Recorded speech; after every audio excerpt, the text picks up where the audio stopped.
آخر کار اپنی مدت گزارنے کے ایک لمبے 2 سالہ انتظار اور کئی خدشات کے بعد الیکشن 2024 8 فروری کو اختتام کو پہنچا، لیکن وہ الگ بات ہے کہ اب تک نہ صرف ووٹرز بلکہ کینڈیڈیٹ بھی الیکشن کمیشن کے نتائج کے انتظار میں باہر ڈیرے ڈالے بیٹھے ہیں۔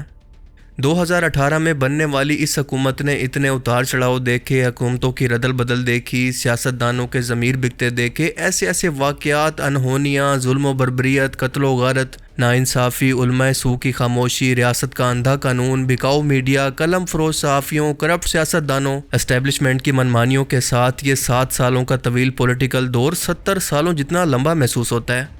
ایک مثال آپ سب نے سنی ہوگی کہ دیر آئے درست آئے، لیکن یہ مثال پاکستان کے لیے بالکل نہیں ہے، خاص طور پر اس کے الیکشن پروسیس کے لیے، کیونکہ یہاں پر اگر دیر ہو یا سویر، یہاں پر جیتنے والے کی اگر اوپر بات ہو چکی ہے تو اسے نیند کی گولیاں کھا کر سو جانا چاہیے، اور اب بس خواب کے اندر وہ خود کو منسٹر یا پرائم منسٹر تصور کر کے اس خواب کے مزے لے جو کہ اب حقیقت بننے والے ہیں۔ الیکشن 2024 سے پہلے کی صورتحال پر تبصرہ کر کے وقت ضائع کرنے کے بجائے سیدھا موجودہ حالات یعنی مدعے کی بات پر آتے ہیں۔ اس الیکشن میں ایک پولیٹیکل پارٹی پاکستان تحریک انصاف کا مقابلہ باقی تمام ملکی سیاسی جماعتوں، جوڈیشری، اسٹیبلشمنٹ اور میڈیا کے ساتھ ہے، اور اس وقت یہ سب مل کر بھی ایک ایسے شخص اور اس کی پارٹی کو نہیں ہٹا سکے جس شخص نے پاکستان کی 75 سالہ تاریخ کے اندر پہلی بار حقیقی آزادی کا نعرہ لگایا۔ اس شخص نے اپنے لوگوں کو شعور دیا کہ تم ابھی بھی امریکن کالونی کے اندر رہتے ہو، نہ کہ پاکستان میں۔ تمہاری غیر موجودگی کے اندر کوئی اور شخص اس بات کو یقینی بناتا ہے کہ امریکنز کے مفادات پر کوئی سمجھوتا نہ ہو۔ اس شخص نے ایک گلی محلے کے اندر رہنے والے سبزی فروش، ایک چائے والے اور ایک امیر ترین تاجر کو یہ شعور دیا کہ تمہارے وسائل کے اندر کمی نہیں ہے، بلکہ یہ اشرافیاں ہیں جو کہ صرف 1% ہو کر بھی تمہارے ملک کی دولت کو لوٹ کر کھا گئی ہے، اور باقی بچی دولت کو اپنے بیرون ملک جائیدادیں بنانے کے اندر ابھی بھی اڑا رہی ہے۔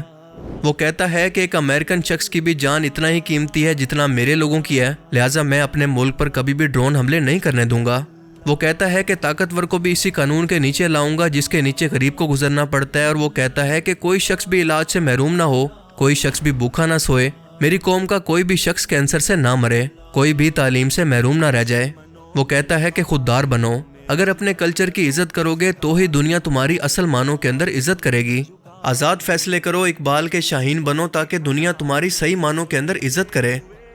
اس اتنے سنگین جرم کی شخص کو اتنی بڑی سزا دی گئی ہے کہ آج وہ شخص اڈیالہ جیل کے اندر قیدی نمبر 804 کے نام سے موجود ہے، جس پر قومی ملک کی سلامتی کو نقصان پہنچانے والے سائفر، جسے خفیہ کوڈنگ لیٹر بھی کہتے ہیں، اور 2 ملکوں کی حکومتیں اسے سفارتی طور پر آپس میں بات چیت کے لیے اور پیغام کے لیے استعمال کرتے ہیں، اسے لیک کرنے، توشہ خانہ میں قیمتی گھڑی نہ جمع کروانے اور عدت میں نکاح جیسے گھٹیا الزامات پر تقریباً 30 سال کی سزا سنا دی گئی ہے، اور اس کی پارٹی کو توڑا گیا، اس کے کارکنوں، لیڈروں کو اٹھا کر جیل کے اندر ڈالا گیا، ان سے زبردستی پریس کانفرنسز کروائی گئی، ان سے پارٹی کا نشان چھین لیا گیا، اسے گھر والوں کی گرفتاری سے ڈرایا گیا، سکینڈل بنائے گئے، لیکن وہ کہتا ہے کہ نہ تو میں ڈیل کروں گا نہ باہر بھاگوں گا، کیونکہ میرے لیے غلامی سے بہتر ہے موت۔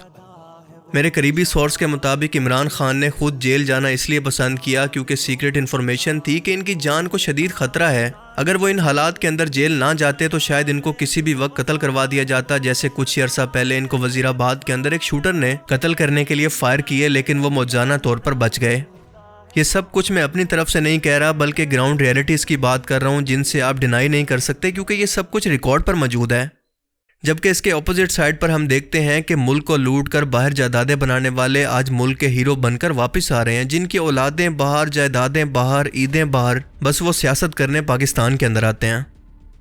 اب تک کی موجودہ صورتحال کے مطابق الیکشن کا مکمل نتیجہ نظر نہیں آ رہا، البتہ 50% سے زیادہ نتیجوں کے مطابق پی ٹی آئی کے آزاد امیدوار اس وقت ہر جگہ پر ایک واضح اکثریت سے لیڈ کر رہے ہیں، یہاں تک کہ کے پی کے اور پنجاب کے اندر ان کی واضح اکثریت نظر آ رہی ہے، جبکہ دوسرے نمبر پر ہے پاکستان مسلم لیگ نون اور تیسرا نمبر ہے پاکستان پیپلز پارٹی کا، جو کہ سندھ اور بلوچستان کے اندر انتہائی مضبوط حالت کے اندر جیتتی ہوئی نظر آ رہی ہے۔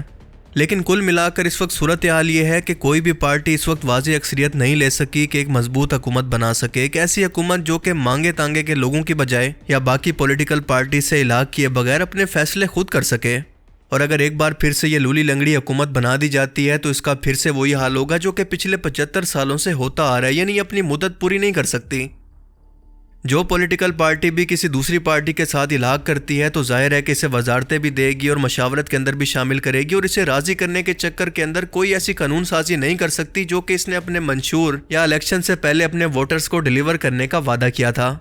اب ظاہر سی بات ہے کہ اگر اتنی میجورٹی ملنے کے باوجود بھی اگر یہ پولیٹیکل پارٹی ڈیلیور نہیں کر پاتی تو اگلی بار الیکشنز کے اندر اس کی پاپولیرٹی انتہائی کم ہو جائے گی۔ اگر پی ٹی آئی کی مثال لیں تو ان کے لیڈر نے اپنی پارٹی کی بنیاد ہی ان دو موروثی سیاست کی پارٹیز یعنی پیپلز پارٹی اور پاکستان مسلم لیگ نون اور ان کی کرپٹ لیڈرشپ کے خلاف کمپین کر کے شروع کی تھی۔ یہ تو ممکن ہی نہیں ہے کہ ان دونوں میں سے یہ کسی ایک پارٹی کے ساتھ الحاق کر کے فیڈرل کے اندر اپنی حکومت بنانے کا سوچیں، ورنہ ان کا اپنا ہی ووٹر ان سے بدظن ہو کر کہے گا کہ اگر ایسا ہی کرنا تھا تو پی ڈی ایم حکومت کے اندر کیا برائی تھی۔ دوسری بات، اگر یہ دونوں پارٹیز یعنی پاکستان پیپلز پارٹی اور مسلم لیگ نون مل کر اگر وفاق کے اندر حکومت بناتی ہیں تو پی ٹی آئی اپوزیشن کے اندر جانا بہتر سمجھے گی، کیونکہ عمران خان پہلے ہی کہہ چکے ہیں کہ مجھے بیساکھیوں کی حکومت کی ضرورت نہیں بلکہ خود مختار حکومت اور اس کا مینڈیٹ قبول ہے، ورنہ ایسی حکومت سے نہ ہونا بہتر ہے۔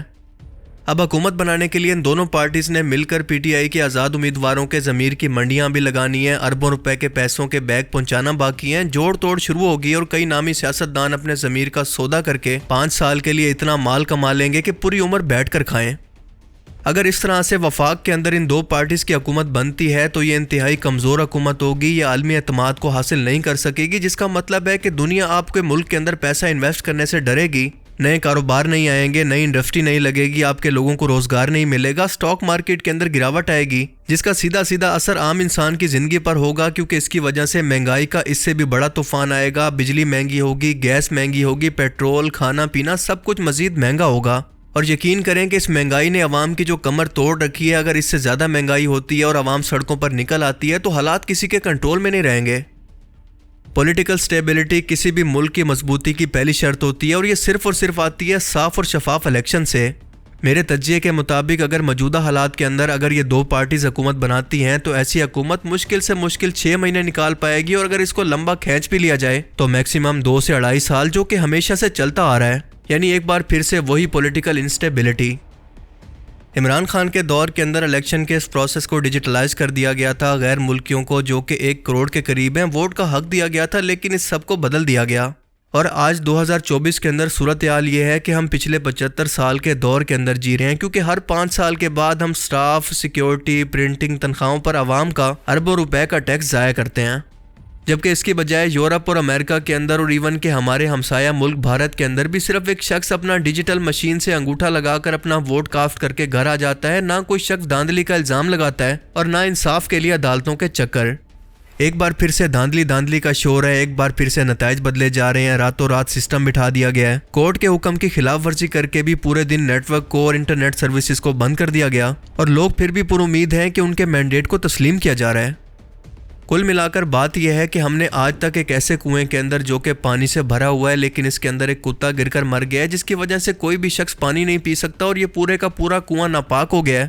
اس کنویں کو پاک کرنے کے لیے ہم اس کے اندر سے پانی کے ڈول نکال کر باہر پھینک رہے ہیں، لیکن اصل مسئلہ تو اس کے اندر ابھی تک موجود ہے کہ کتے کو باہر نکالنا ضروری ہے۔ اب اس مثال کے اندر کنواں دراصل ہمارا ملک پاکستان ہے، جبکہ یہ کتا جو کہ مرا ہوا اس کے اندر موجود ہے، یہ اس ملک کا بنیادی کرپٹ نظام یا پھر اس کا کرپٹ ٹولہ ہے، جس کو نکالے بغیر اس ملک کی ترقی ممکن نہیں، اور جس نے بھی پچھلے 75 سالوں کے اندر اس کتے کو نکالنے کی کوشش کی اس کو نشان عبرت بنا دیا گیا۔ دیکھیں، ہم جب تک مسئلے کی جڑ کو نہیں سمجھیں گے، ہم ہمیشہ ٹائم کے ساتھ ساتھ نظام کو نہیں بلکہ صرف چہروں کو بدلتا دیکھیں گے، جو کہ اس بار بھی ہوا ہے۔ تو اب سوال اٹھتا ہے کہ آخر اس کا حل کیا ہے؟ جواب بہت ہی سیدھا ہے، اور اس کا جواب ہے کہ انقلاب۔ میں ایک شعر کے ساتھ اس کا جواب دے کر اپنی بات کو ختم کرتا ہوں کہ لگی ہے صدا پھر ایک بار کے سردار بدلے گا، فرعونی سلطنت کا ایک کردار بدلے گا، جس قوم کو خود پر جبر سہنے کی عادت ہو، جس قوم کو خود پر جبر سہنے کی عادت ہو، وہاں کب کچھ بدلا ہے جو اس بار بدلے گا۔ اللہ تعالیٰ پاکستان کا حامی و ناصر ہو۔ یہ تو میری پرسنل رائے اور میرا ذاتی تجزیہ تھا، آپ اس بارے میں کیا سوچتے ہیں میں ضرور جاننا چاہوں گا۔ اپنی قیمتی رائے کا اظہار کمنٹ سیکشن میں ضرور کریں۔ And thanks for watching this video. اللہ حافظ۔